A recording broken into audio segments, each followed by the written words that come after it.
नाज़रीन आदाब, 7 मार्च 2025 मुताबिक 6 रमज़ान के अवधनामा वॉइस एडिशन में आपका खैर मक़दम है। आप समाअत फरमाने जा रहे हैं अवधनामा में शाये अहम खबरों के खास हिस्से।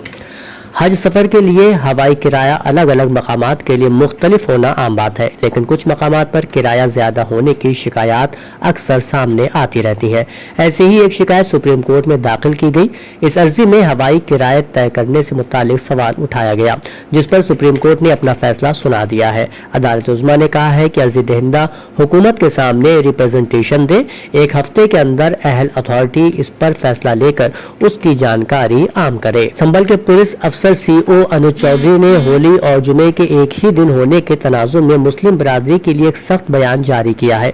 उन्होंने कहा है कि अगर होली के मौके पर कोई शरपसंद किसी भी तरह की गड़बड़ करता पाया गया तो उसे माफ नहीं किया जाएगा। उन्होंने कहा कि जुमा साल में 52 बार आता है, जबकि होली सिर्फ एक बार। अगर किसी को होली के रंग से मसला है तो वो उस दिन घर से बाहर ना निकले। हम संभल में किसी भी कीमत पर अमन व अमान को खराब नहीं होने देंगे। बता दें कि सीओ अनुज चौधरी अपने सख्त बयानात और सख्त गिर रवैये की वजह से पहले भी खबरों में रह चुके हैं। माजी में संभल में पेश आने वाले पुरतशद्दुद वाक़यात के दौरान भी उनकी कार्रवाइयों पर सवालात उठाए गए थे। अब उनके ताज़ा बयान ने एक नई बहस को जन्म दे दिया है। वज़ीर-ए-आज़म नरेंद्र मोदी ने नई दिल्ली में एक न्यूज़ चैनल के प्रोग्राम से खिताब करते हुए कहा कि आज पूरी दुनिया कह रही है कि ये हिंदुस्तान की सदी है। आज हिंदुस्तान दुनिया की तरक्की को तेज कर रहा है। आज़ादी के 65 साल बाद भी हिंदुस्तान दुनिया की 11वीं बड़ी मईशत थी। पिछली दहाई में हम दुनिया की 5वीं बड़ी मईशत बन गए और अब इसी रफ्तार से हम दुनिया की 3री बड़ी मईशत बनने जा रहे हैं। 13 मार्च 2025 को all India Muslim personal law board नई दिल्ली के जंतर मंतर पर वक्फ तरमीमी बिल 2025-2024 के खिलाफ एक पुरजोर मुजाहरा करेगा।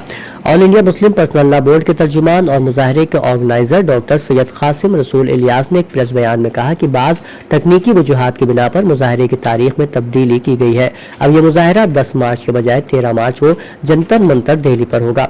वाज़ेह रहे कि हुकूमत और उसकी हलीफ पार्टियां इस मुतनाज़े और मुसलमानों के लिए नाकाबिल कबूल बिल को मंजूर करने पर मुसिर है और इस बात का कभी अंदेशा है कि 12 मार्च से शुरू होने वाले पार्लियामेंट सेशन में इसे मंजूर करा लिया जाए। बरतानिया ने जुमेरात को उन वाक़यात की शदीद मजम्मत की जिसमें एक खालिस्तानी हामी के जरिए हिंदुस्तान के वज़ीर ख़ारजा एस जयशंकर के काफ़िले की सिक्योरिटी में खराबी हुई थी।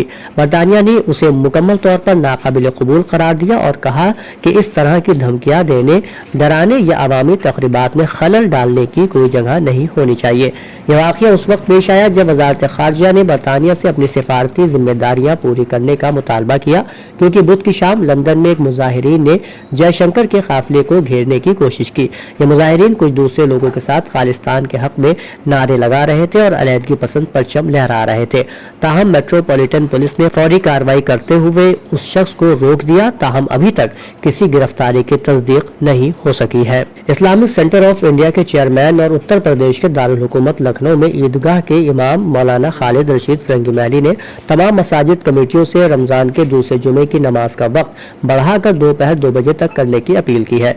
होली और रमजान का दूसरा जुमा 14 मार्च को है। इस बात को ज़हन में रखते हुए मौलाना ने ईदगाह में वाक़ई जामा मस्जिद में नमाज का वक्त 12:45 से बढ़ाकर 2 बजे करने का ऐलान किया है। उत्तर प्रदेश के वज़ीर आला योगी आदित्यनाथ ने जुमेरात को कहा कि उनकी हुकूमत हर जरूरतमंद के साथ हमेशा खड़ी रहेगी। गोरखनाथ मंदिर इहाते में जनता दर्शन के दौरान उन्होंने तकरीबन 250 लोगों के मसाइल सुने और कहा, फिक्र न करें, मसाइल का इजाला होगा। वज़ीर आला ने अफसरान को मुतालिका मामलात के इजाले की हिदायत दी। वहीं खातून ने अहले खाना के इलाज के लिए वज़ीर आला से अपील भी की। UPSTF ने बब्बर खालसा इंटरनेशनल और ISI मॉड्यूल के एक सरगर्म दहशतगर्द को गिरफ्तार किया है। मरकजी एजेंसियों से मौसूल होने वाली मालूमात पर काम करते हुए UPSTF ने एक बड़ी कामयाबी हासिल की। एडिशनल सुपरिटेंडेंट ऑफ पुलिस लाल प्रताप सिंह की टीम ने पंजाब से एक मफरूर और बब्बर खालसा इंटरनेशनल से वाबस्ता खालिस्तानी दहशतगर्द लजार को गिरफ्तार किया है। बताया गया है कि उसने फर्जी दस्तावेजात की बुनियाद पर गाजियाबाद से आधार कार्ड बनाया था।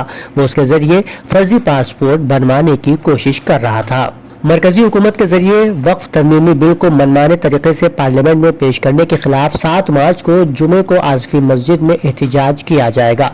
मजलिस उलमा हिंद की तरफ से इमाम जुमा मौलाना सैयद कल्ब जवाद नकवी की रहनुमाई में ये एहतजाज होगा। इस एहतजाज में मुस्लिम पर्सनल लॉ बोर्ड के मौक़िफ़ की तायीद के साथ मरकजी हुकूमत की वक्फ मुखालिफ पॉलिसियों के खिलाफ अवामी मुजाहरा होगा, जिसमें उलमा किराम भी शरीक होंगे। यह एहतजाज नमाज जुमा के फौरन बाद 1:30 पर मुनक़िद होगा। इब्न सीना की याद में आलमी यौम तिब यानी वर्ल्ड मेडिसिन डे पर इरा मेडिकल यूनिवर्सिटी में मुनक़्क़िद प्रोग्राम में अपना कलीदी खुतबा देते हुए प्रोफेसर मोहम्मद तनवीर आलम ने कहा, जिस वक्त यूरोप सो रहा था उस वक्त राजी, कंदी और इब्न सीना जैसे फिलासफर लोगों को तिब्बी और साइंसी खिदमात फराहम करने के लिए काम कर रहे थे। ऐसा नहीं है कि इब्न सीना से पहले तिब के मैदान में काम नहीं हुआ था। इब्न सीना से भी पहले ज़करिया राजी ने बहुत काम किए, लेकिन इब्न सीना ने ऐसी बहुत सी बीमारियों का इलाज बताया जो पहले से लोगों को मालूम नहीं थी। उनकी किताब अल कानून फी तिब एक शाहकार है। इब्न सीना बुगदाद के बाद पहले ऐसे फिलासफर हैं जो तिब्बी निसाब का हिस्सा बने। इस प्रोग्राम की सदारत सुबुकदोश IAS अनीस अंसारी ने और निजामत इशू के जनरल सेक्रेटरी मोहम्मद खालिद ने की। इससे कबल इशू के सरपरस्त इमाम ईदगाह लखनऊ मौलाना खालिद रशीद फरंगी महली ने मेहमानों का खैर मकदम किया। उन्होंने कहा कि जो अहम शख्सियात गुजरी हैं और जिन्होंने दुनिया को कुछ दिया है, उनसे नई नस्ल को वाकिफ कराना वक्त की जरूरत है। प्रोफेसर डॉक्टर अब्दुल कवी ने कहा कि जब से दुनिया वजूद में आई है, सेहत और मरज लाजुम व मलजूम रहे हैं। उन्होंने बाबली तिब, आशूरी तिब, मिस्री तिब और यूनानी तिब के आगाज पर रोशनी डाली।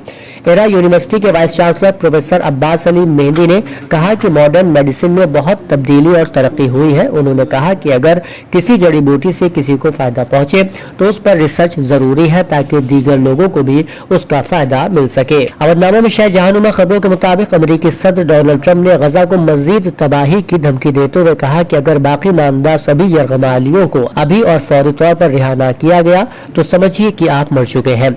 इसी के साथ उन्होंने हमास के रहनुमाओं को भी अल्टीमेटम जारी किया है।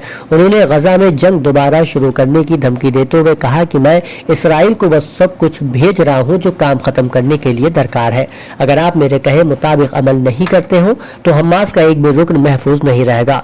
ट्रंप ने मजीद कहा कि मैंने अभी आपके साबिक यरगमालियों से मुलाकात, जिनकी जिंदगी आपने तबाह कर दी, ये आपके लिए आखिरी वार्निंग है। फ्रांस के सदर इमानुएल मैक्रोन ने बुध के रोज कहा कि फ्रांस अपने जौहरी हथियारों के तहफ्फुज़ को अपने यूरोपीय इत्तेहादियों तक बढ़ाने पर गौर करेगा। यहाँ तक कि उन्होंने खबरदार किया कि यूरोप को तैयार रहना चाहिए कि यूक्रेन रूस जंग में अमेरिका हमारे साथ खड़ा नहीं होगा।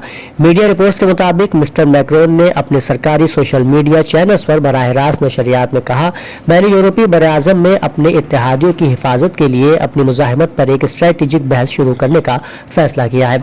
इस दौरान उन्होंने यूरोप को यूक्रेन की मदद जारी रखने और इसके दिफा को मजबूत बनाने की जरूरत पर जोर दिया। नोबेल इनाम याफ्ता मलाला यूसुफजई ने 13 साल बाद जिला सवात में अपने आबाई इलाके शांगला का दौरा किया। वो अपने आबाई घर गई और रिश्तेदारों से मुलाकात की। डॉन न्यूज के मुताबिक मलाला यूसुफजई हेलीकॉप्टर के जरिए एक रोजा दौरे पर अपने गाँव बरकाना शाहपुर पहुंची। मलाला यूसुफजई के वालिदैन जियाउद्दीन यूसुफजई और वालदा भी उनके साथ थी।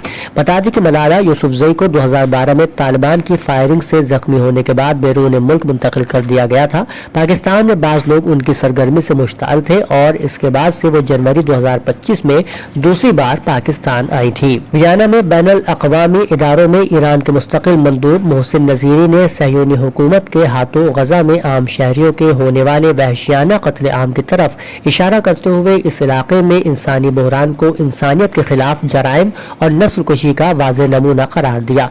उन्होंने ताकीद की, सबसे अजीब तंजिया है कि सहयूनी हुकूमत सैकड़ों की तादाद में जौहरी वॉर हेड्स रखने और मोहलिक हथियारों के किसी भी मुआहदे नीज NPT में शामिल न होने के बावजूद एटमी हथियारों के फैलाव को रोकने की बात कर रही है। अवधनामा में शाये मज़ामीन को मुकम्मल तौर पर पढ़ने के लिए अवधनामा की वेबसाइट www.awadnama.com पर विजिट करें और ई पेपर पर क्लिक करें।